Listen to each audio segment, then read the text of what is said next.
Well, I'm Shawn Crosby, although most people know me as Obi-Shawn, especially at the line. I have been in and out of line since April 2nd, but I took an absolutely huge trip in the middle to take my car, which looks like a Star Wars spaceship, up to C3. So we did 2,200 miles up, 2,200 miles back, and had a big 2-week vacation in the middle of the line. So I actually haven't done too much in the line, but support. So everybody knows me, but you know, I made my minimum hours and that's it. But the car itself is actually a big blast. And I've actually got it over here. We've taken the car, which is a Honda Del Sol, a 1995, and we've added an R2-D2 to it. R2's motor controlled. He's got sound effects. You can hear him beeping in the background. And I can control him from inside the car. And he'll eventually have a camera to allow me to use him as a rear view camera. So I'm going to hook him into the computer system, which is in the car, and we can actually use him as a functional tool. But mostly, we play with him on the road, and little kids who are freaking out in the traffic next to us, or SUVs who are tailgating us, will actually go and turn him around, and they'll back off a little bit, which is kind of fun. I don't know if they recognize R2, but they recognize that there might be a weapon there, and frankly, that's okay. So we've done that. I've got laser cannons on the side of the car. The laser cannons have a plasma ball on the side, and so they light up with lightning and energy at night. And they're kind of deceptive because in the true Star Wars tradition, I've made the laser cannons out of junk. So the laser cannons are made out of an aluminum baseball bat, a pop-up sprinkler, an industrial lighting fixture. And so all of the stuff on the car, and you know, from the nose to the tail, has been added to be not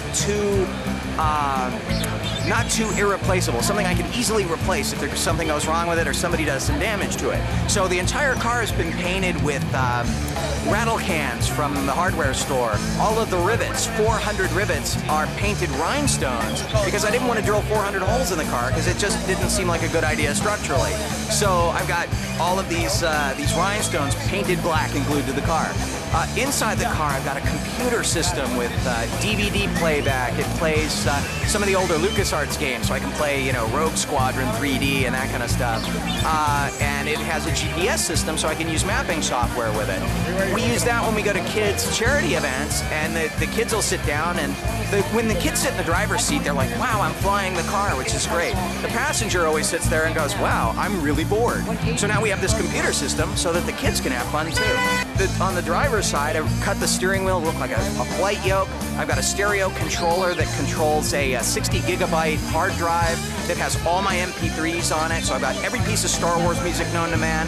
I've got every piece of 80s new wave music known to man. And it'll run through it randomly, or I can select the pieces I want in lieu of having a CD player. So 60 gigabytes of music right there in the back of the car. I've also got the thumb buttons to control strobe lights on the guns. And a lot of it's just dressing. There's a lightsaber handle on the dashboard just for fun. There's, in the back cargo net, I've got a droid blaster, a Jedi remote for training. I've got macro binoculars. Just little things that if you know the Star Wars universe and you want to have some fun, you can take a look at it and find it and go, wow, that's really cool. Down to the point where there's one of those Gillette shaver Jedi communicators on there. My wife is a big 1940s fan, so I made a 1940s pinup playing card of her because she supports all of this madness. Not a huge Star Wars fan, but loves me and therefore loves my addiction, I guess. And so she's in here as a 1940s pinup playing card on the dashboard, sort of as a tribute to her putting up with all of this.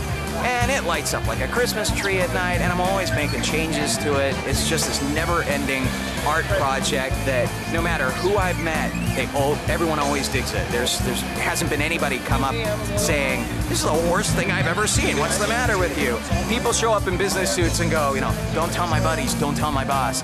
I am the biggest Star Wars fan you will ever meet. And it just draws them right out of their shell, and it's a blast, absolute blast. The Arabesh on the passenger side says Lieutenant Commander Colleen Crosby, that's my wife. The one on the other side is Commander Shawn Crosby, that's me. And even the airbag warnings are done in Arabesh. I mean, I did the entire thing that way so that wherever you look, there's some sort of little in-joke somewhere, and if you're a huge Star Wars fan, you'll get it.